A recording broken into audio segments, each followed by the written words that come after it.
Vamos começar, então, nossa jornada. Gente, antes de começar, primeiramente eu queria fiz aqui essa brincadeira, né, de que meses foram esses, porque como vocês vêm vivenciando aqui bastante junto comigo, junto com a Dito, junto com demais fornecedores, a gente está enfrentando bastante coisa ainda. Do ano passado para cá, todo o varejo de moda, o que a gente vem conquistando de resultado, o crescimento que vem acontecendo, ele está sendo fruto de muito trabalho duro, que a gente está lidando com um cenário que ele é inédito. É a primeira vez que a gente lida com pandemia, com essas proporções, e a gente está entendendo muita coisa ainda, mas tem bastante coisa também que a gente já aprendeu. Então, eu quero focar um pouquinho nisso, antes da gente entrar aqui nas estratégias que eu quero apresentar para vocês. Essa curadoria de estratégias ela foi muito bem preparada, mas eu queria falar um pouquinho para vocês de como foi chegar até aqui, né? Muita coisa aconteceu, e eu acho que é importante a gente olhar o que nos trouxe até o momento que a gente está atualmente, e qual momento é esse? Então, que momento o varejo de moda está enfrentando agora, nesse segundo T? Então, eu separei aqui alguns momentos importantes e vou compartilhar com vocês antes da gente entrar aí nas dicas e estratégias específicas do CRM. Fazendo um recorte, voltando um pouquinho no passado, eu estou pegando aqui um início do T1 lá em 2019, que era um período onde a gente ainda não vivenciava uma pandemia dessa proporção aqui no Brasil. Então, naquele cenário, naquele contexto, todo o mercado de tecidos, vestuário e calçados, ele já vinha apresentando um crescimento de mais ou menos 0,5% em relação ao ano anterior, que foi 2018. Isso focando expressivamente no primeiro trimestre. E esses dados, pessoal, são dados do próprio IBGE, da pesquisa mensal de comércio que o IBGE faz, ali ele traz vários setores e geralmente sempre no fechamento de cada TRI, ele faz o fechamento do TRI. Então, em 2019, era isso que a gente vivenciava. Então, com base nesse contexto, a gente tinha ali diversos projetos que a gente estava escalando, estratégias que a gente estava pensando, mas isso começou a mudar principalmente em 2020 e principalmente no finalzinho ali do trimestre. Para quem se lembra, o mês de março foi um mês muito derradeiro para a gente, onde a gente começou a ter aquele primeiro lockdown de lojas, então a gente começou a ver em muitos cenários, em locais do Brasil, as lojas fechando, e isso impactou bastante a gente, principalmente nos meses de março e os meses de abril ali. Então, durante esse período, segundo a mesma pesquisa, a gente teve uma queda dentro do setor de menos 12,4%. Aquilo foi novo para a gente nunca teve que vivenciar aquilo daquela forma, é algo que ninguém estava preparado, mas aquilo trouxe aprendizado. Ao longo dos meses, a gente foi entendendo como trabalhar naquele contexto, o consumidor foi entendendo como continuar comprando naquele contexto, e a gente chega hoje no T1 de 2021, onde a gente tem todo o nosso primeiro trimestre tomado ainda um pouco pelos reflexos da pandemia, onde a gente tem, por períodos, às vezes, as lojas fechando, por períodos, as lojas abrindo, mas com limitação de circulação.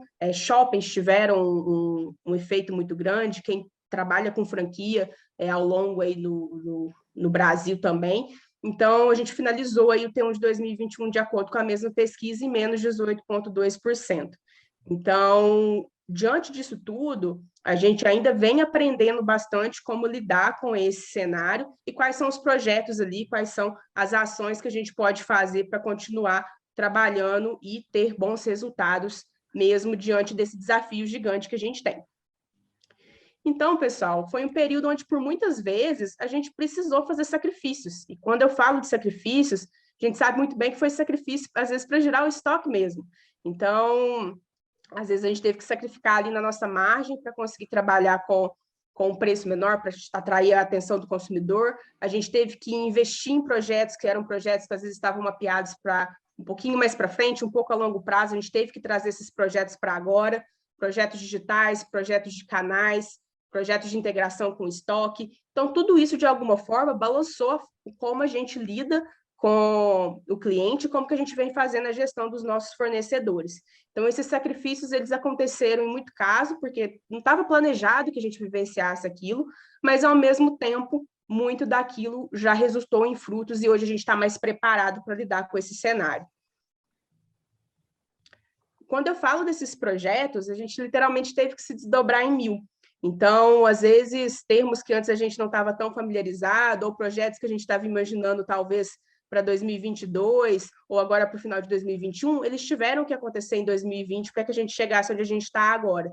Então, projetos que possibilitaram ali a gente conseguir tirar o estoque das lojas, fazer com que o estoque circulasse a nível Brasil, projetos de Ship from Store e Pickup Store, os próprios projetos de live shopping, que ainda é muito recente esse conceito aqui para a gente no Brasil, mas que vem se tornando cada vez mais frequente entre as marcas, onde a gente possibilita que os clientes façam compra de produto através da live, e o projeto, claro, de CRM, relacionamento com a base, porque o nosso maior ativo é a base, e um dos grandes desafios que a gente enfrentou foi justamente como crescer a base de maneira saudável nesse período e como continuar me relacionando com a base que eu já tenho. Então, esses clientes que eu já tenho dentro de casa, que já compram comigo, como fica o meu relacionamento uma vez que eu tenho um dos meus principais canais de venda fechado?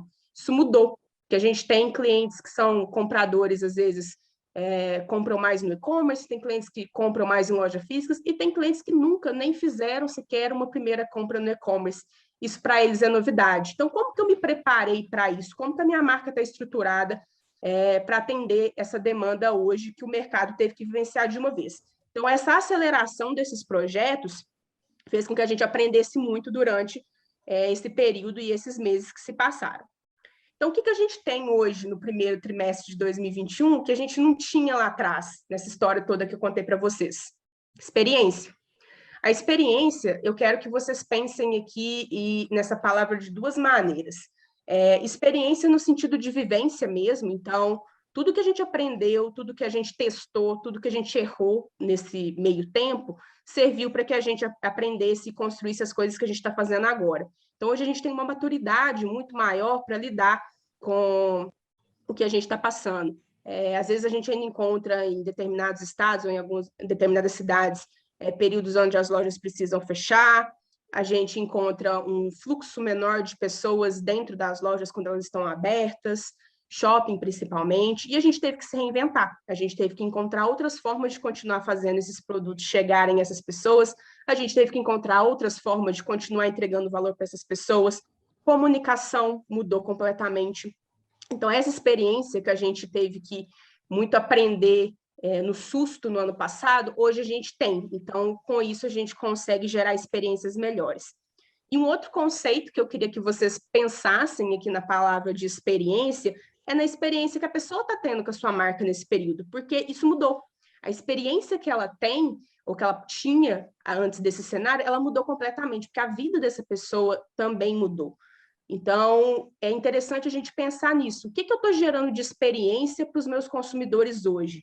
E quando o consumidor pensa na sua marca, ele pensa no todo. Então, não adianta se ele era super bem atendido na loja, ele tinha ali proximidade com o vendedor, conseguia resolver todos os problemas que ele encontrava e conseguia sair dali satisfeito com o produto, se hoje ele não consegue fazer uma compra no e-commerce. Por exemplo, se ele tem uma experiência negativa, se ele coloca um carrinho e dali X tempo aquele carrinho é expirado e ele não consegue concluir, às vezes, a compra enquanto ele está fazendo um processo de pesquisa. Então, não adianta se eu tinha aquela boa experiência lá atrás, se eu não consigo manter esse padrão agora, porque agora os meus canais de compra, eles estão cada vez mais juntos. Eu não tenho aquele cliente, o meu cliente ele compra só em determinado canal. Eu tenho um cliente que ele tem opções de canais diferentes para comprar. E aí, quando eu falo em opções de canais, também não vamos nos restringir apenas à loja, e-commerce. A gente tem aplicativo, a gente tem marketplace, a gente tem diversos lugares por onde o cliente pode ter acesso ao nosso produto hoje. E aí cabe a nós pensar essa cadeia, essa experiência como um todo. Então, a chave de tudo que eu vou abordar com vocês no próximo, assim que a gente entrar na parte das dicas, é sobre essa questão da experiência. A gente usar a experiência que a gente adquiriu nesse período, nesse contexto, para a gente gerar novas experiências para os clientes que a gente possui, que a gente trabalha bem na nossa marca. Os clientes, eles literalmente invadiram os nossos canais digitais. Aqui eu fiz uma brincadeira com as compras do e-commerce inflaram, mas isso era bem esperado, não tinha outro canal para eles comprarem. Muitas marcas não tinham nem muito bem um e-commerce estruturado. Então, aqui eu estou usando o e-commerce como exemplo, mas seja e-commerce, seja aplicativo, os canais digitais viraram ali o principal ponto da marca. Então, a gente tem uma mudança onde aquele canal que geralmente era mais uma das lojas geralmente com uma participação ainda ali a ganhar espaço, e geralmente muito usado como vitrine, ele se torna o canal principal. E aí eu tenho, às vezes, aquele cliente que ele comprava loja, comprava no e-commerce, às vezes compra no e-commerce produtos mais baratos, compra no e-commerce outlet, mas não está acostumado a comprar coleção dentro do e-commerce. Ele vai comprar lançamento, ele vai comprar coleção na loja. Agora ele está comprando coleção e está comprando lançamento no e-commerce. Como que eu faço? Como que eu converso com esse cliente que chegou um produto novo, que esse lançamento está sensacional, que ele precisa conferir? Eu preciso ter justamente esse conhecimento e essa boa gestão dos meus canais. Não só os canais pelos quais eu me comunico, ou por onde ele vai comprar, ali o e-commerce, mas canais sociais. Meu Instagram, meu TikTok, as redes onde a minha marca está presente e onde o cliente busca referência. Porque é ali que passam a se tornar, né, as referências de compra dele. Às vezes é a influencer que está usando uma peça nossa, que ele gosta bastante, ele vai concluir essa compra no e-commerce. Então, a gente começa a entender mais como esses canais conversam um com o outro e como que eu trabalho isso para que o cliente tenha a melhor experiência possível. Então, de tudo que mudou, a gente mudou a forma como o cliente compra conosco, a gente mudou onde ele compra conosco, a gente mudou como ele compra conosco e muitas vezes a gente mudou o que ele deseja comprar. Então, a gente precisa revisitar esses conceitos e tudo que a gente conheceu que funcionou no passado não necessariamente vão funcionar agora, ou não vão funcionar de maneira individual. Então, a gente começa a ter o que a gente particularmente gosta de chamar de humanização do digital, mas, ao mesmo tempo, a digitalização do varejo. Então, a gente tem que pensar que esse ciclo ele começa a ser construído e ser reforçado para marcas que já estavam aí há mais tempo trabalhando nisso, isso ganha mais força, isso ganha mais prioridade dentro do cenário de varejo de moda brasileiro. Aqui, pessoal, trouxe alguns dados para a gente poder conversar mesmo antes de entrar aqui nas nossas dicas a respeito de como que o comportamento do consumidor ele vem mudando e ele vem trazendo desafios cada vez mais complexos para que a gente possa resolver aqui do nosso lado e quais são as expectativas, né, que a gente pode ter para trabalhar aí em 2021. E meio à pandemia, mesmo nos cenários onde a gente não tem o lockdown, onde a gente não tem um fechamento total das lojas por um período, ainda assim, a gente percebe que o cliente está mais receoso a ir na rua e sair para fazer uma compra. Geralmente ele vai fazer uma compra, às vezes vai fazer compras mais básicas no supermercado, uma farmácia, mas não necessariamente é um cliente que a gente observa mais tanto dentro de shoppings, tanto dentro de lojas. E quando ele está lá dentro, a gente também precisa de pensar na experiência. Então, ele fica preocupado quando a loja começa a ficar muito cheia, ele já fica menos tempo lá dentro, ele vai observar se os vendedores estão respeitando a questão de uso de máscara, a própria questão de disponibilidade do álcool em gel. Então, toda a loja ela precisa ter uma estrutura e ela precisa estar preparada para receber esse cliente, que ele vai estar mais crítico em relação a isso. E eu tenho pouco tempo ali para conseguir conversar, conseguir abordá-lo. Eu trouxe aqui alguns indicadores, que foi uma pesquisa feita no ano passado em vários países onde a Covid, né, está bem latente, e essa pesquisa ela mapeou ali, dentro desses países, qual que era a segurança dos consumidores em sair e fazer compras. E aí eles encontraram que 66% desses consumidores eles estão consolidando a possibilidade de sair para fazer compras nesse período. E, no Brasil, em específico, 57% dos brasileiros pretendem continuar a voltar a fazer compras nas lojas físicas. Então, existe sim, a gente vai continuar comprando, existe sim o tráfego que vai continuar ali dentro das lojas, mas a gente precisa entender que esse tráfego, ele diminuiu um pouco e ele migrou um pouco de canal. Então, a gente tem que saber trabalhar com o cliente onde o cliente está. E a gente tem que saber dar uma boa experiência para o cliente onde o cliente está. Fazendo um recorte aqui que eu acho importante, é muito diferente também a maneira como marcas próprias vieram trabalhando durante a pandemia e marcas que possuem franquias. As franquias, em específico, elas sangraram muito mais durante esse período, muito pela questão de gestão do estoque, que são projetos diferentes de loja própria, são projetos mais difíceis da gente conseguir emplacar, e foi um desafio grande conseguir trabalhar isso dentro do curto período de tempo e da surpresa que foi para todo mundo. a questão de não enxergar o e-commerce como um concorrente, sim como um parceiro, e como que a gente consegue fazer que toda a cadeia funcione de uma boa maneira. Então, focando um pouquinho mais dentro do varejo de moda focado para franquias, eu peguei aqui também alguns dados em relação à perspectiva desse mercado agora para o ano de 2021. Essa pesquisa é uma pesquisa recente, ela foi liberada agora finalzinho de 2020, início de 2021 pela ABF, que é a Associação Brasileira de Franchising, e a expectativa que tenha 8% de faturamento, um aumento de faturamento das franquias em 2021.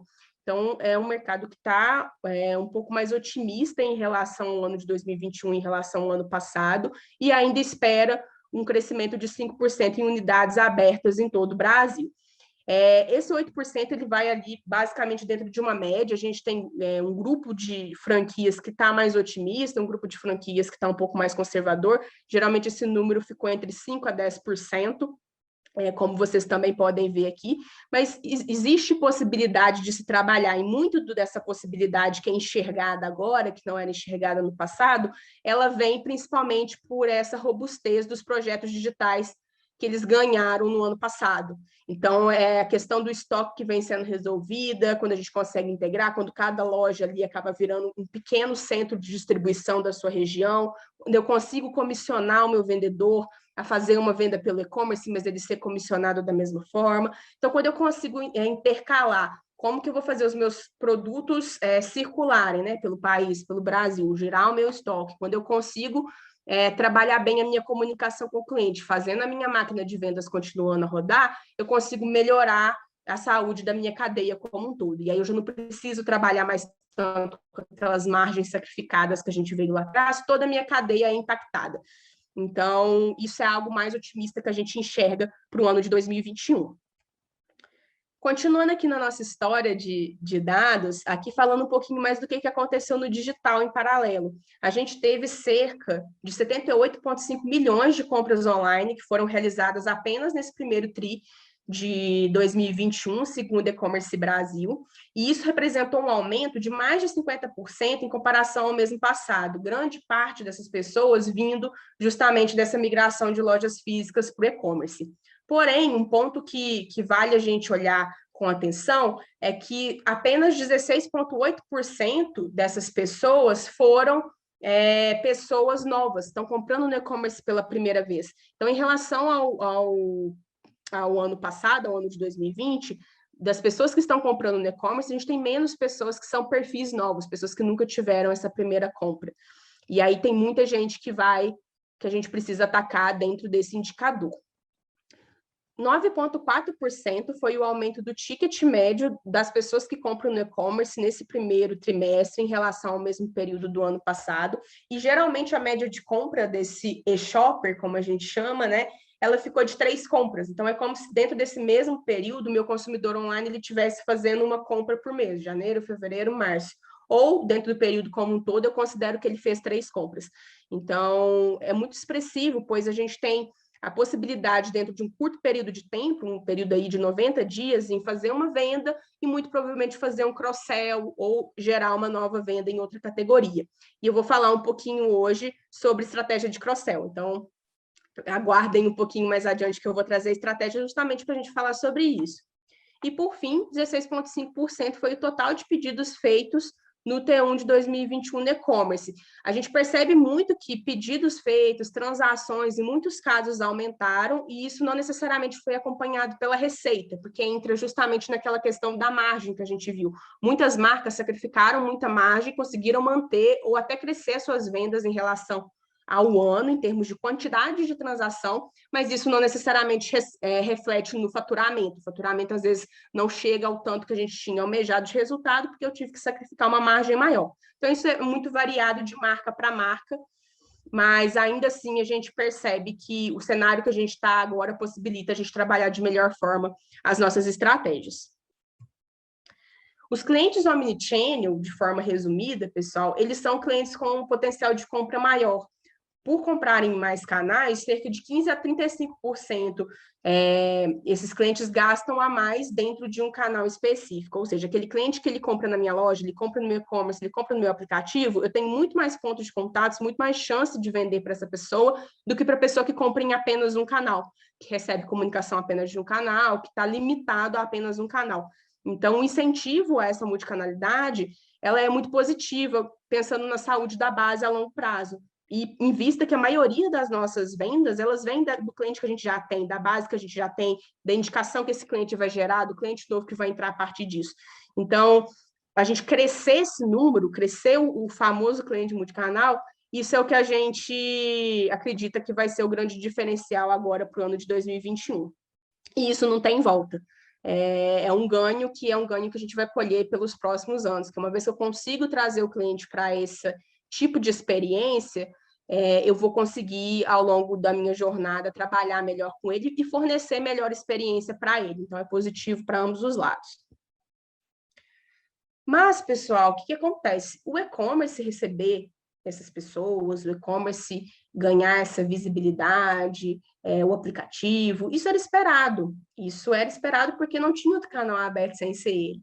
A questão é, como que estava estruturada a nossa marca, como que estava estruturado o canal da nossa marca para essa primeira compra de quem está comprando pela primeira vez no online?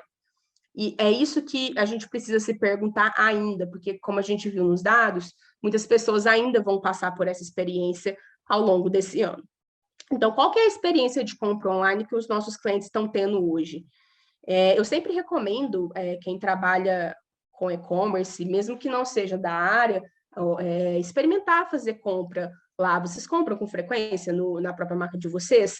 O que pode ser otimizado dentro dessa estratégia? Porque todo o ganho que a gente tem on-page hoje no e-commerce, ele tem um potencial absurdo. Porque é um checkout que eu consigo otimizar, é um carrinho, é uma navegação. Isso vai fazer muito mais diferença, porque antes eu tinha o meu e-commerce recebendo X% de usuários e hoje ele está recebendo o dobro, o triplo disso. A experiência continua sendo boa, as pessoas que estão navegando do celular, elas estão tendo uma experiência boa. Se eu tenho um aplicativo, se eu estou vendendo no marketplace, como que eu estou mensurando ali a minha cadeia de vendas? Quais páginas eu estou perdendo mais usuários? Quais páginas eu estou conseguindo ganhar bastante usuário? Meu checkout está bom? Então, são perguntas que eu preciso me fazer para fazer melhorias on-page, porque não adianta a gente ter todo um trabalho por trás de vendas, de vendedor fazendo contato, de CRM para levar tráfego para uma fonte, se eu não consigo converter bem ela lá. Então, o que aconteceu é que, por mais que essa aceleração ela tenha acontecido e ela tenha sido muito esperada, a gente teve empresa que pegou isso e voou, e a gente teve empresa que pegou isso e travou, porque simplesmente aquele canal não estava tão bem preparado para receber tudo que ele passou a receber. E é isso que a gente sempre tem que estar se provocando, sempre tem algo a ser melhorado. Então, como que a gente consegue enriquecer mais uma vez, voltando àquela palavra do início, experiência. Como que eu consigo melhorar cada vez mais a experiência? Então, aqui a gente tem que pensar de 3 formas. Eu tenho ainda o eShopper, que é o meu cliente online, que para ele a experiência continua sendo familiar. Ele já não tinha tanto hábito de fazer essa compra em loja, ele já não comprava lá, ele conheceu a nossa marca, passou a comprar a nossa marca do online e sempre comprou assim. Então, para ele, continua sendo a mesma coisa. Tudo que eu fizer de melhoria, para ele só melhora, mas ele continua com o consumo dele normalmente. O cliente que ele já era multicanal, para ele também é familiar. Então, ele tinha, às vezes, uma preferência pela loja, mas na ausência da loja, ele ainda continua comprando online, porque ele já tem noção desse processo antes, ele já fez esse processo pelo menos uma vez na vida, ele sabe o que ele vai encontrar de dificuldade e ele sabe o que ele vai encontrar de benefício. Então, ele consegue ali, de certa forma, ter uma boa experiência também. Mas e o cliente que ele era exclusivo loja física, que ele só comprava lá e não tinha ou não tem uma noção da experiência que eu posso oferecer para ele online? O que eu posso fazer por essa pessoa? Então, é essa pessoa que, em muitos do caso, né, a gente, às vezes, não pensa tanto nela. Então, eu acho que vale a gente refletir sobre como que eu consigo melhorar experiências para que esse consumidor em específico, quando eu trabalho para ele, consequentemente, eu consiga afetar os outros dois. Se eu consigo melhorar para quem está acessando pela primeira vez, para quem está tendo essa primeira experiência com a marca lá dentro, consequentemente, eu influencio toda uma cadeia. E aí, diante desse contexto, eu separei aqui algumas estratégias de como que o CRM pode ajudar.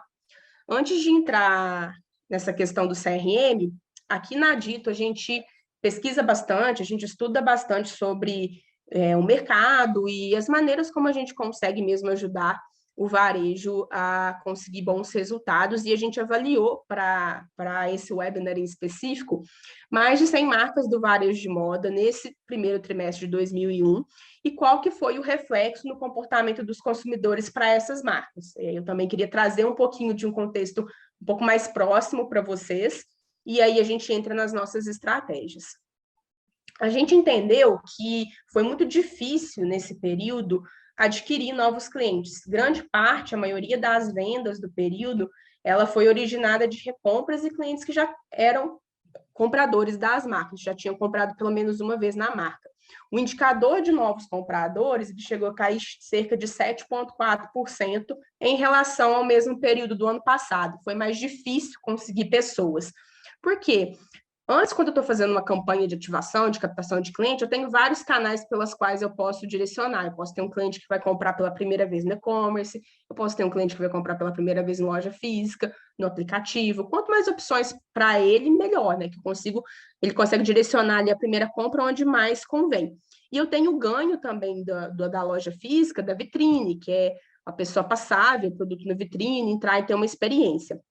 Com a limitação dessas lojas e da abertura dessas lojas, eu começo a ter que focar a minha aquisição para canais específicos. Mas aquele canal é diferente de eu ter uma vitrine e a pessoa entrar. Eu tenho a vitrine, que é o canal, mas esse canal ele vem de uma série de experiências que a pessoa precisa ter para comprar. Então, ali, ela está no self-service, ela não tem um vendedor, alguém, uma figura que vai ali auxiliá-la durante a navegação dela, ela vai navegar com o conhecimento que ela tem do celular ou do notebook ou do canal que ela estiver, e acima disso ela vai fazer a jornada de compra dela. Então, é mais difícil, tem mais pontos de atrito. Foi mais difícil para a gente adquirir clientes nesse período, isso é um fato. Ainda assim, a nossa taxa de recompra desses clientes, né, analisados, eles cresceram 5 pontos percentuais em relação ao ano passado, fechando o período em 66,4%. Ou seja, a maioria das vendas, das transações que foram feitas dentro das marcas analisadas, foram clientes que já eram da própria base. E isso cresceu em relação ao ano passado. Nesse primeiro trimestre ainda, a Dito registrou mais de 6 milhões e 400 compras totais, o que foi 6,14% maior do que o mesmo período do ano passado. Então, nessas marcas que a gente avaliou, houve crescimento e a gente notou que essas marcas puderam crescer o faturamento total. Então, mesmo em um ano desafiador, elas fizeram apostas em projetos e esses projetos, de alguma forma, resultado e possibilitaram que elas conseguissem alcançar esses resultados. E a soma da receita dessas marcas, né, avaliadas, ela apresentou um crescimento de 67% nesse trimestre, 2021, em relação a 2020. Então, essas marcas cresceram, elas conseguiram, nesse cenário todo que eu mostrei para vocês, crescer. Foi um faturamento de mais de 67% alcançado em um trimestre onde o mercado retraiu menos de 18%. Então, foi difícil, mas é possível. A gente consegue, de alguma forma, trabalhar dentro desse contexto, dentro desse cenário. A gente só precisa entender as estratégias certas, a gente só precisa entender os recursos certos que podem possibilitar a gente otimizar cada vez mais. E sempre tem a aprender. Até hoje a gente está aprendendo com o que a gente está passando. Mas muito do que a gente já viu, que eu falei, a experiência trouxe para a gente a possibilidade de hoje falar, olha, a gente precisa pelo menos ter uma estrutura mínima para ter esse trabalho, que é o que eu quero apresentar para vocês. Então, gente, anota aí, porque a gente vai começar aqui com as estratégias sugeridas. Eu trouxe 3 estratégias que são básicas para a gente trabalhar em CRM e ter bons resultados. A primeira, em específica, ela é muito importante, porque ela esbarra em vários pontos da jornada do cliente, como eu vou apresentar. E tem uma estratégia extra, que eu deixei um pouquinho mais para o final, que eu acho que vocês vão gostar bastante, que é uma estratégia um pouco mais avançada, já para clientes que trabalham um pouco, já tem um pouco mais de contexto de CRM, mas que eu acho que é muito válida da gente discutir, da gente conversar aqui hoje. E aí, a gente abre para perguntas, tá bom? Então, anota aí, porque a gente vai começar com as estratégias. Primeira coisa, é muito importante, dentro das estratégias, a gente trabalhar com ciclos de prevenção à inativação, que a gente chama de win-back. Aqui eu trouxe um contexto de régua de comunicação para a gente pensar no win-back em períodos específicos. Esses períodos, pela minha experiência atuando aí no varejo de moda já há algum tempo, é o período que mais funciona para a maioria dos clientes com base aí na análise de recência e recorrência. Então, é uma régua pensando em pontos de ativação com 90 dias, 180 dias e 270 dias. Então, eu tenho 3 pontos de tentativa de recuperação do cliente antes que ele inative por 12 meses, que aí eu vou fazer um outro trabalho com ele, que é de recuperação de inativos. Então, dentro do ciclo de um ano, um ciclo de 12 meses, eu tenho clientes que vão ter uma frequência de consumo, então vou ter cliente que vai consumir 4 vezes comigo no ano, eu tenho cliente que vai comprar 1 vez comigo no ano, eu tenho vários comportamentos. O que eu vou tentar com essa régua é eu fazer ativações pontuais, onde eu sei que geralmente o cliente costuma ter uma janela de compra. A primeira janela de compra, ela é essa janela aqui de 90 dias. E aí, nessa primeira janela, a gente não precisa necessariamente queimar um desconto ou trabalhar com uma oferta muito agressiva. Aqui eu tive já uma compra fresca do cliente, principalmente nos primeiros 30 dias. Eu posso tentar fazer um cross-sell, ou então, dentro dos 90 dias, fazer uma primeira recuperação com base ali em afinidades, em produtos que sejam complementares ao que ele comprou ou em categoria que ele costuma comprar mais. Então, aqui eu deixei sugestões de e-mail ou WhatsApp para clientes que estão completando esse período aí de 90 dias e que tenham navegado no site nos últimos 30 dias. Então, você consegue pegar ali um perfil mais quente. E aí a gente pode trabalhar produtos, que eu costumo chamar de produtos isca, que são produtos com um ticket médio um pouquinho menor. Então, geralmente é um e-mail que eu preparo para o cliente, ou uma mensagem que o meu vendedor pode mandar para o cliente da loja dele, ou um SMS, que eu consigo direcionar para ele ofertas que são atrativas para eu retomar um processo de navegação.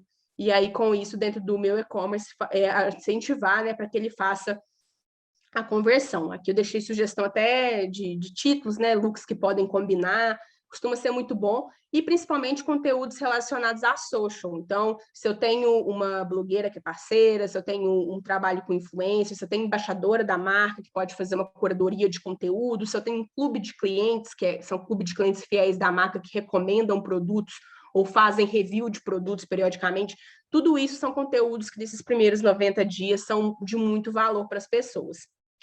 Passado isso, dentro desses 90 dias eu posso ter, né, uma parte dessas pessoas voltando a comprar e eu tenho pessoas que ainda assim não vão comprar. Não vou desistir dela. Daqui 180 dias, onde se completa mais um ciclo, eu vou tentar uma nova abordagem. Aqui eu posso fazer, geralmente eu recomendo fazer uma curadoria dos melhores do semestre. Geralmente dentro do semestre a gente vai ter o lançamento, ou a gente vai ter alguma coisa que ficou do estoque de alguma coleção passada, alguma coisa que a gente possa ali juntar e usar novamente de isca para trazer esse cliente de volta. E a gente também pode fazer filtros dentro do CRM para direcionar por categoria preferida. Então, eu consigo direcionar ali o que o cliente comprou mais, o que o cliente comprou por último. Isso me ajuda bastante a personalizar esses e-mails cada vez mais também. E, por fim, no ciclo de 270 dias sem compras, o e-mail de saudades. E aí, esse e-mail a gente já pode colocar um frete grátis ou 10% de desconto, algum chamariz, algum cupom que eu consiga trabalhar com aquele cliente, pois ele já está num período mais próximo à inativação e ele já passou por 2 abordagens, fora as campanhas que a gente manda em específico, e ele não converteu. Então, aqui já é um cliente que eu já tive outras tentativas com ele, que não necessariamente envolveram desconto, ele não converteu. Aqui eu posso já ter um recurso mais ligado a um cupom, a um desconto, frete grátis, etc. Essas regras de win-back, pessoal, elas têm uma porcentagem de recuperação, e aí, à medida quanto mais longa, é claro, mais difícil fica da gente conseguir recuperar, mas é extremamente saudável, porque isso a médio e longo prazo eu consigo fazer que os meus clientes mantenham esse ciclo de compra saudável, e quanto mais eu cresço a base e mantenho essa performance, melhor eu consigo me relacionar com o meu cliente. Então, isso previne que esses clientes se inativem, e isso possibilita que, às vezes, num período de tempo curto, eu consiga originar vendas a mais, ou aumentar a frequência desses meus clientes, ou aumentar o ticket pelo qual eles compram. Segundo ponto, a gente tem oportunidade de potencializar ainda mais as campanhas de abandono de carrinho, que são extremamente importantes para a gente, principalmente nesse período. Geralmente, a taxa de abandono de carrinho de um e-commerce é de 77%. Isso varia de e-commerce para e-commerce, segmento para segmento, mas uma taxa global geral, segundo a pesquisa da Balirance mais recente, é de 77%.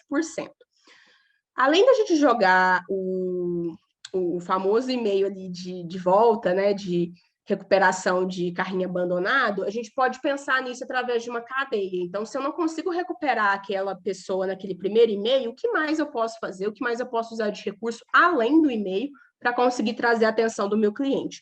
Geralmente, os e-mails que são enviados em até 3 horas de abandono de carrinho, eles têm até 40% de taxa de abertura e até 20% de clique, segundo a mesma pesquisa. Então, esse e-mail é importante que assim que complete as primeiras 3 horas que o cliente abandonou, a gente envie para ele.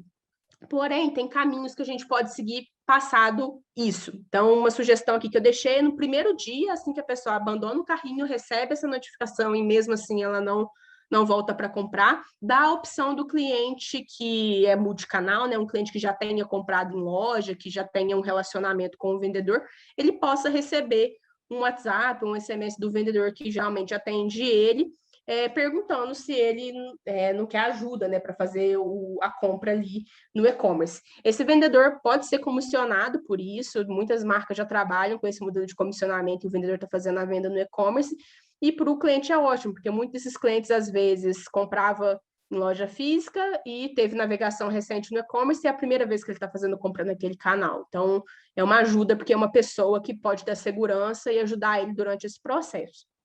E também no dia 1, logo após ele ter recebido o e-mail do dia 0 e não ter aberto, no caso dessa pessoa ser um comprador exclusivo do e-commerce, ela não ser uma pessoa que tenha recebido já atendimento ou já tenha comprado em alguma loja, a gente lembrar esse cliente sobre a vantagem oferecida que a gente geralmente tem, um cupom de primeira compra, 10% da primeira compra, um frete grátis, então aquele chamariz que geralmente toda primeira compra tem, é interessante a gente mandar um reforço já um dia seguinte. E aí, passado esse tempo, caso o cliente ainda assim não compre, a gente pode ter outras réguas para tratar esses casos em específico de abandono de navegação. Então, isso ajuda bastante a minimizar essa taxa de perda que a gente tem do abandono de carrinho, é uma forma de otimizar esse trabalho. Terceira dica, régua de primeira compra online mais cross-sell. Que uma regra um pouquinho mais extensa, onde a gente vai ter algumas situações diferentes. O objetivo aqui é a gente incentivar a recompra nos primeiros 90 dias, com uma tentativa de cross-sell dentro de 30 dias. E aqui eu preparei mais ou menos 4 conteúdos que vocês podem trabalhar para poder fazer isso.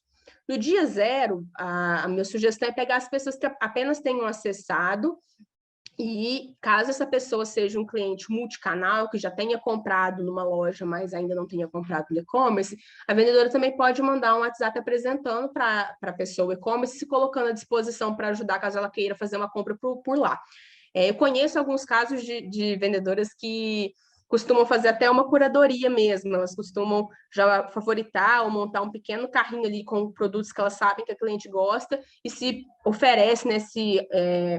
se dispõe ali a ajudar caso ela queira ficar com alguma coisa. Então, ter essa parte um pouco mais consultiva do vendedor nesse momento é muito importante, faz muita diferença.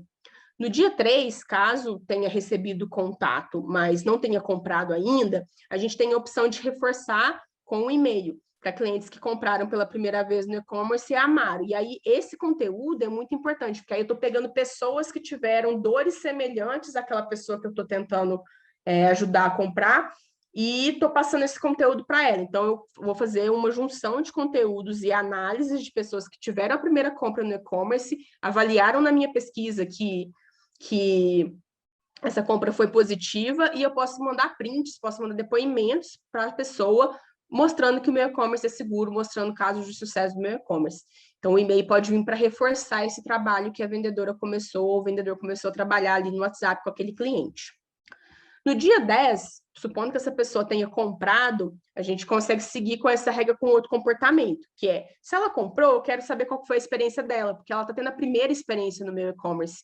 Então, é importante para mim que ela receba uma pesquisa. Então, eu sugiro que vocês trabalhem com uma pesquisa. A melhor metodologia para esse tipo de pesquisa é a metodologia de CSAT, que é uma pesquisa focada mesmo na experiência, e através dessa experiência o cliente consegue avaliar ali, ó, de 1 a 5, o quanto que ele que ele conseguiu, né, que essa experiência tenha sido boa para ele, ele consegue ali num campo escrever observações, e eu posso usar essas observações, inclusive, para fazer melhorias on-page, que são melhorias no meu e-commerce. Então, aquele cliente que às vezes me deu uma avaliação horrível, me deu uma avaliação neutra, às vezes ele me deixou uma mensagem, olha, achei horrível, eu ficava colocando o produto no carrinho e toda hora tirava, ou então tive um problema assim, acessado. Então, ele consegue te detalhar ali a experiência que ele teve, e aí com essa informação eu consigo fazer melhoria no meu canal de e-commerce, ou no meu canal de aplicativo, ou no meu marketplace. Então, essa pesquisa é muito importante. E por fim, dia 30, caso eu não tenha uma nova compra, eu vou puxar uma régua de cross-sell aqui, porque eu tenho a pessoa que fez a compra, completando 30 dias sem comprar mais nada. Então, se ela comprou, às vezes, uma categoria de bermuda, eu posso oferecer para ela categoria de camisetas. Se ela comprou vestido, eu posso oferecer para ela acessórios.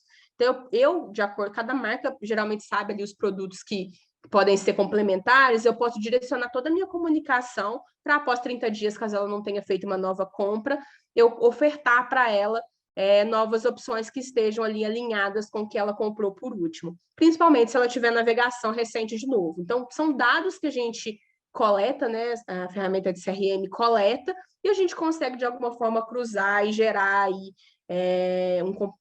um comportamento, uma régua para ajudar no relacionamento com os nossos clientes. E agora, eu queria mostrar para vocês essa quarta sugestão, que é uma sugestão extra que eu preparei, mas que eu acho que é muito, muito interessante da gente conversar, que é a utilização de clusters de clientes por comportamento de compra. Aqui na Dito, a gente utiliza uma metodologia para fazer esse trabalho, que é a metodologia de RFM, apresentando para vocês de maneira bem, bem resumida, para quem não conhece.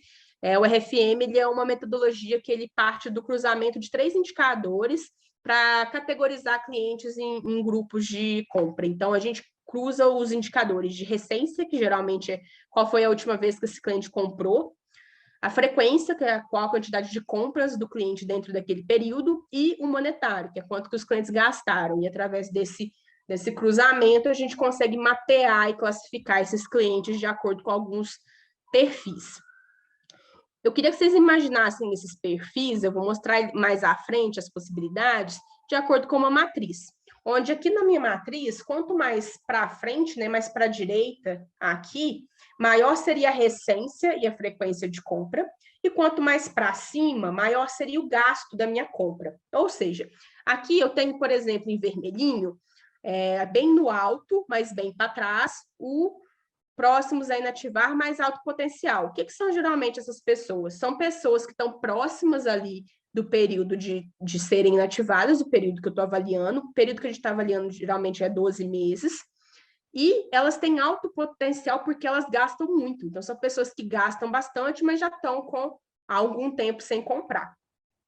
Aqui para frente, eu tenho ativos de alto potencial, geralmente são os melhores clientes, porque ou eu tenho grupos de pessoas que compram com uma frequência e recência muito altas e gastam também bastante com a marca, ou eu vou ter perfis que gastam mediano, mas têm uma frequência e recência muito alta, o que para mim também é interessante.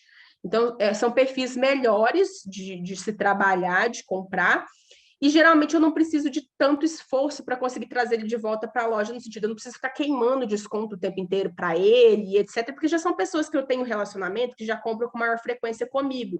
Então, se eu conseguir entender o comportamento delas e direcionar mais a comunicação, é mais lucrativo do que eu ficar, às vezes, queimando alguns descontos para tentar trazê-la de volta. Mais abaixo, a gente tem alguns grupos que são potenciais, e aí são pessoas que têm uma recência e uma frequência mediana e um gasto mediano, mas que eu trabalhando, por que não, elas podem evoluir, se tornar clientes aqui nos grupos de melhores também. E eu tenho clientes ativos, mas com baixo potencial, então acabaram de, ou fizeram primeira compra recente, ou ainda compram com uma frequência bem pequena, mas compraram recente.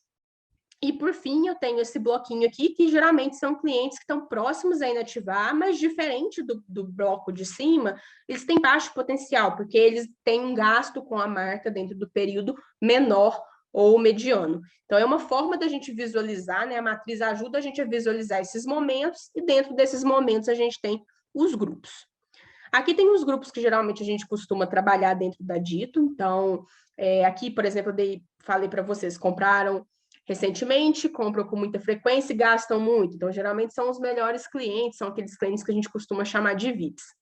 A gente também tem clientes que gastam uma boa quantia, mas já estão há algum tempo sem comprar ou gastar uma frequência menor. Então, aqui, se eu fizer ações para tentar trazer essa pessoa de volta à loja e manter ela dentro desse quadrante, já está muito positivo. Aqui eu tenho pessoas que são interessantes eu tentar recuperar, porque gastaram muito com a marca no passado, mas já estão sem comprar há algum tempo, ou diminuíram a frequência ou o gasto médio de compras. Então, são perfis bons que eu tenho a oportunidade de recuperar. Então, eu tendo essa visualização, eu já consigo entender o que eu posso fazer para recuperar essa pessoa, porque o desconto que eu dou para esse grupo, ou a isca que eu uso para esse grupo, é diferente da que eu uso para o grupo de baixo, por exemplo, onde eu tenho um gasto médio menor. Os produtos que eu coloco no e-mail para essa pessoa são diferentes do produto que eu coloco para essa pessoa aqui. Aqui eu estou falando de pessoas que já gastam um pouquinho mais.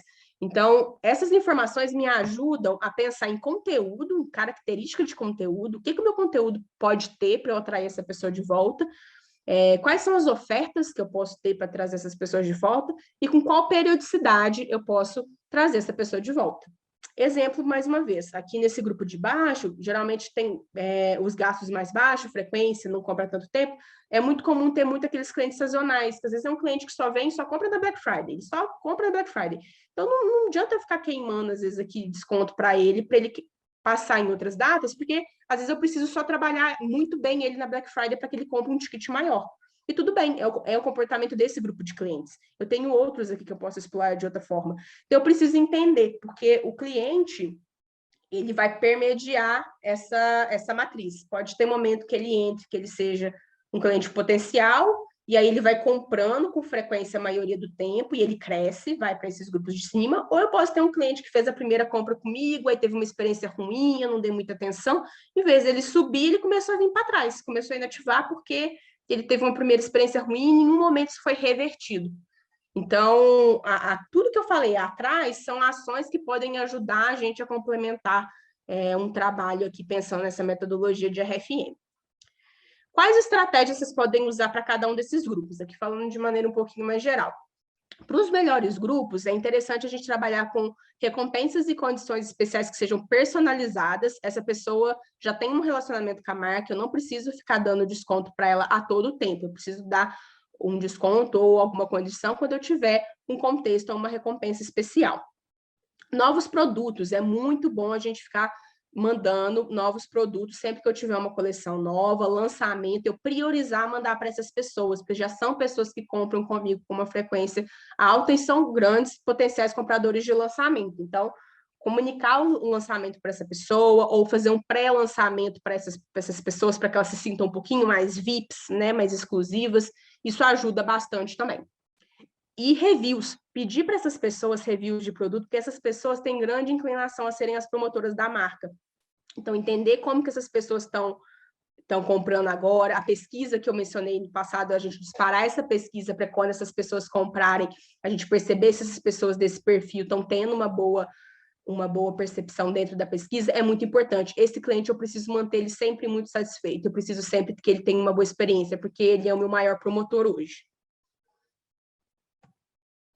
Mais abaixo aqui são oportunidades, então tudo que está dentro desse quadrante são oportunidades que a gente pode trabalhar e dependendo da gente trabalhar ou da gente negligenciar, essa pessoa ou pode vir a se tornar um perfil melhor ou ela pode ali aos pouquinhos inativando. Então, dentro do mediano, né, as pessoas que gastam volume médio, têm uma frequência e uma recência média, é interessante a gente trabalhar com promoções e condições especiais por tempo limitado, porque aí eu crio um senso mais de urgência naquela pessoa. Então, por exemplo, aquelas campanhas de reloginho que duram no e-commerce durante um determinado tempo, é muito interessante mandar para essas pessoas. Produtos populares ou aqueles produtos que são isca, produtos que são porta de entrada de alguma categoria, vale a gente apresentar para essas pessoas. E principalmente as tentativas de cross-sell que eu mencionei na dica anterior. Mais abaixo, a gente tem os grupos que têm um gasto um pouquinho menor, mas que ainda assim compraram recente. Muitas dessas pessoas vão estar comprando pela primeira vez. Então, nesses casos específicos, é interessante ter um incentivo à segunda compra, com condições especiais de segunda compra, com acompanhamento de vendedor sempre que possível, pós-venda feito por vendedor sempre que possível, e divulgar o seu programa de fidelidade. Então, se a sua marca tem algum programa, ou clube de vantagens, AME, DOTS, clube específico, é muito importante divulgar para essas pessoas, para que elas possam conhecer mais e, de alguma forma, promover mais relacionamento com essas pessoas. Campanhas de win-back a gente vai utilizar principalmente para recuperação. Então, aquela primeira dica que eu dei, ela é uma dica muito coringa, eu gosto de falar, porque o win-back, principalmente aquele de 180, 270 dias, ele vai atacar principalmente esse quadrante. E aquele de 90 dias ataca esse segundo que eu acabei de passar para vocês. Então, ela é uma estratégia que cobre uma boa parte aqui da matriz, e se a gente tiver ela sendo executada direitinho, né? A gente pode deixar isso automatizado para ficar mais fácil, a gente sempre consegue garantir que esse ciclo esteja, de alguma forma, sendo cumprido, e a gente pode otimizar isso com o tempo, a gente recebendo os resultados, tendo os resultados das campanhas, os resultados dos canais, a gente consegue otimizar à medida que o tempo passa. Comunicação personalizada também é interessante, porque essas pessoas não são, como eu disse, pessoas novas na marca, já são pessoas com um certo histórico, então essa abordagem também ser personalizada é muito importante, e os cupons são diferentes. Aqui eu tenho um cupom para uma pessoa VIP, eu não necessariamente vou ter o mesmo cupom que eu estou oferecendo para essa pessoa, para a pessoa de baixo, porque o cupom dessa pessoa, se eu recupero ela, muito provavelmente quando ela voltar para o seu ciclo normal de compras, ela vai fazer bastante compras. Então, vale mais a pena investir, às vezes, um pouco mais para tentar trazer essa pessoa de volta, porque ela é um comprador mais antigo. E, por fim, aqui embaixo, a gente tem os inativos. O ideal é que a gente faça ações para prevenir que as pessoas cheguem a esse estágio. Mas, chegando a esse estágio, é importante a gente ter ações pontuais para tentar pequenas recuperações, porque elas também são possíveis. Não desistir dos clientes que estão aqui. Todos os grupos, pessoal, são grupos importantes. Às vezes a gente fica com a visão só, eu vou trabalhar só os meus melhores clientes. Se a gente trabalhar só os nossos melhores clientes, a gente vai minguar, a gente nunca vai crescer. A gente precisa trabalhar e saber quando trabalhar cada um desses quadrantes, justamente para a gente conseguir crescer de maneira saudável e sustentável a nossa base. Então, aqui é importante, de vez em quando, a gente fazer ofertas, frete grátis, cupons, campanhas mais agressivas e, principalmente, trabalhar com campanhas sazonais. Então, geralmente, como eu mencionei, são clientes que, às vezes, podem comprar mais por sazonalidade do que pela marca em si, vão comprar mais por oportunidade. Então, sempre que eu tenho uma boa oportunidade, tem uma Black Friday, tem uma liquida agressiva, estou aqui atualizando um catálogo de outlet que tem bastante produto, eu vou passar para essas pessoas, que isso sim pode me ajudar a trazer algumas aqui para outros momentos do quadrante. Aqui tem um resuminho de tudo. Esse material, pessoal, toda a palestra aqui que eu estou, tudo que eu estou conversando com vocês vai estar disponível. A gente vai liberar um link para que vocês possam fazer download aqui dos dados e possam ter esse material posteriormente, tá bom? Então, minha dica de ouro para o final, para a gente ir agora para a resposta das perguntas, seria que vocês, pudessem explorar mais os canais. Então, como eu mencionei, uma estratégia de CRM, ela vai muito mais além de uma régua de e-mail, de um trabalho com SMS. Eu mencionei bastante o WhatsApp hoje, vocês podem ver que eu falei bastante de contato com o vendedor, porque é sobre isso, é sobre explorar esses canais e gerar essas experiências que a gente precisa melhorar, e a gente precisa trazer cada vez mais isso para dentro do mercado. Pode parecer que muito do que eu falei aqui parece ser uma coisa simples, mas isso não é a realidade de muitas das marcas do mercado de moda hoje. Então, vale a gente levar esse aprendizado, e com o que a gente já vem ganhando de experiência também dentro desses desafios do mercado, a gente conseguir avançar cada vez mais os nossos resultados. Como eu mostrei para vocês, é muito possível. A gente, dentro dessa pesquisa que a gente fez aqui na Dito, a gente acredita que seja muito possível. Pessoal, é isso que eu queria compartilhar com vocês hoje. Acho que eu acabei me delongando aqui um pouquinho, mas eu queria responder umas perguntas. Deixa eu dar uma olhadinha aqui em como a gente está nas perguntas.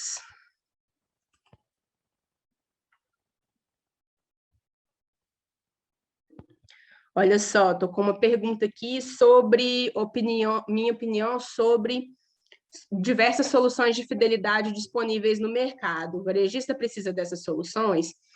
Olha, Francisco, precisar não sei se essa seria a palavra, mas que pode ajudar, pode. O que, que acontece? Programa de fidelidade, a gente precisa ter um certo cuidado, porque existem diversas soluções de fato, formas de automatizar isso, e sempre que a gente consegue automatizar, é muito saudável. Mas a gente nunca automatiza um processo que ele já não exista. Eu gosto de falar isso. Ferramenta, qualquer otimização, ela precisa vir em cima de um processo que eu já tenho desenhado. Então, a gente precisa entender se esse programa de fidelidade ele está vindo com qual propósito. Nessa jornada toda que eu apresentei para vocês, por exemplo, onde que ele entraria a fidelidade? Que como eu mostrei aqui, vou voltar aqui um pouquinho o slide, como eu mostrei, em alguns momentos da jornada, eu tenho a opção de, às vezes, dar um desconto ou não para o cliente, mas não necessariamente eu preciso. Se eu, inclusive, fazer a conversão sem que o desconto exista, é melhor para a minha margem. Então, vale a gente entender a questão de precisar ou não, de qual que é o momento que eu estou agora, o que eu estou precisando fazer. Não adianta nada eu ter um grande projeto de fidelidade se eu não estou fazendo, às vezes, esse trabalho de engajamento com a base bem feita. Porque como que eu vou fidelizar a base? Eu quero fidelizar ela só por desconto? Não é uma boa forma de eu fidelizar, porque se eu, por exemplo, dou sempre desconto para você, sempre te dou 10% de desconto se você fica um tempo sem comprar. Se eu te acostumo a ficar dessa forma, eu não estou te fidelizando porque meu produto é bom, porque meu atendimento é bom, porque você gosta da minha coleção. Eu estou te fidelizando porque eu estou te dando 10% de desconto de 45 dias automaticamente. Isso não é personalizado, sabe? Então, eu acho que a questão meu ponto de vista, tá, sobre os programas de fidelidade, eu acho que sim, funcionam, mas como qualquer recurso, como qualquer ferramenta, eles têm que ser bem pensados, eles não têm que ser só contratados e a gente coloca ali para rodar e vamos ver qual é. Eles têm que encaixar nessa jornada de alguma forma. Quando isso acontece, é muito, muito benéfico, porque aí eu tenho a pessoa recebendo no momento certo e consigo fazer a base crescer de uma maneira saudável. Senão, eu vou estar apenas crescendo uma base ali que vai virar, ao longo do tempo, uma base liquideira.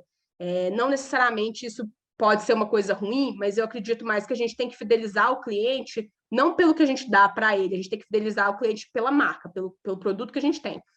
Acho que esse é o caminho da fidelização. Deixa eu ver se tem aqui mais alguma pergunta.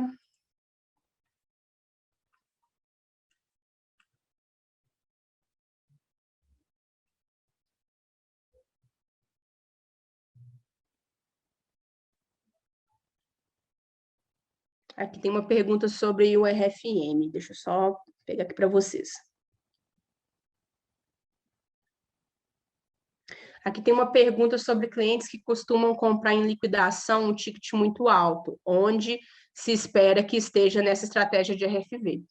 O que acontece? Essa estratégia que eu apresentei para vocês, ela não utiliza esse formato de análise. Dentro de uma estratégia de RFM, eu posso fazer ela por diversos períodos. Essa estratégia que a gente acredita e que a gente trabalha aqui na Dito, ela pega as migrações de clientes que são feitas mensalmente e as que são feitas a cada 12 meses. Então, pega a curto prazo e pegando o ano todo, porque o ano todo eu tenho a amostra justamente de todas as datas do ano. Então, nesse RFM que eu apresentei para vocês, eu não tenho como categorizar o cliente que comprou na liquida um ticket muito alto. Eu sei o cliente que comprou muito alto durante esse período que eu estou analisando, mas eu não sei quando que foi essa liquida. Então, o que é possível fazer, essa metodologia de RFM, vocês conseguem explorar ela de outras formas. Se você quiser estudar mais sobre isso, é um conteúdo muito interessante, eu acho que vale muito a pena, e eu já vi muitas marcas trabalharem com metodologias próprias para quem tem equipe de BI. Então, geralmente, quando a marca tem um BI, ela costuma fazer estudos à parte. A gente tem muitas marcas que trabalham isso, inclusive, junto com a Dito. Então, fazem os estudos e classificam os clientes de acordo com a metodologia deles e trazem esses dados para a Dito e a gente faz essas campanhas junto com esses dados. Tem marcas que trabalham com a metodologia da Dito, porque aí é uma metodologia que a gente já tem comprovada, etc., e usam a nossa metodologia. Então, isso vai muito de marca para marca, qual que é a metodologia que está usando.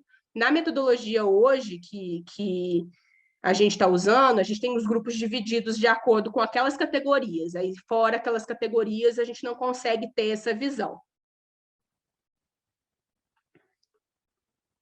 Estou vendo aqui se tem mais alguma pergunta.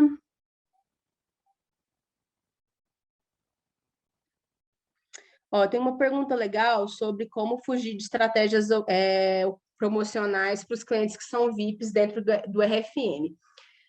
Sobre a questão dos clientes VIPs, como eu mencionei, são clientes que eu não preciso necessariamente só dar a promoção para ele. Ele é um cliente que ele já tem uma relação com a marca muito mais pela ligação do produto, por gostar do produto, por gostar do atendimento. Então, sempre que eu consigo incluir isso nele, é muito saudável. Então, geralmente, igual eu mencionei, você fazer alguma antecipação de alguma coleção para ele, eventos exclusivos para essas pessoas, geralmente alguma curadoria, por exemplo, eu tenho X embaixadora da marca, ou X influência da marca, que fez um compilado de sugestões de looks só para as nossas VIPs. Então, só elas vão ter acesso a esse conteúdo, outras não. Eu posso fazer um clube onde elas recebem informações com antecipação. Então, tem várias formas que eu consigo trabalhar essas pessoas pensando sempre no produto. O que eu consigo trabalhar ela para dentro do produto e não necessariamente para uma oferta, para uma promoção, vista a característica que essas pessoas têm. Pessoal, aqui todas as perguntas para mim já foram respondidas. Espero que vocês tenham gostado bastante aqui do nosso conteúdo. Eu preparei com bastante zelo aqui para a gente poder ter essa discussão. Vocês vão ter acesso a esse conteúdo posteriormente para vocês baixarem, para vocês lerem. Então, podem consultar esse material posteriormente. As estratégias aqui são bem flexíveis, então muito disso aqui vocês conseguem adaptar para a realidade de vocês. Eu tenho muitos clientes, muitas marcas que já usam estratégias como essas, as mesmas estratégias ou estratégias semelhantes, e que conseguem ter resultados interessantes dentro desse período. Então, eu queria compartilhar mesmo com vocês que ainda assim, a gente ainda enfrenta um tempo difícil para o varejo, e o máximo que a gente pode fazer, o melhor que a gente pode fazer é, de fato, investir em experiência. E esses canais todos que eu mencionei, eles só são alguns dos diversos possíveis que a gente precisa tornar essa experiência a melhor possível. É isso que vai levar a nossa estratégia para um outro nível. Espero que vocês tenham gostado do material e dos dados que eu compartilhei. E qualquer coisa que vocês precisarem, vou estar disponível no meu LinkedIn. O pessoal aqui da Dito também, a gente gosta bastante de conversar sobre isso. Então, procurem a gente aqui, que vai ser um prazer poder conversar e fazer parte das transformações que vocês estejam buscando aí na empresa de vocês. Obrigada.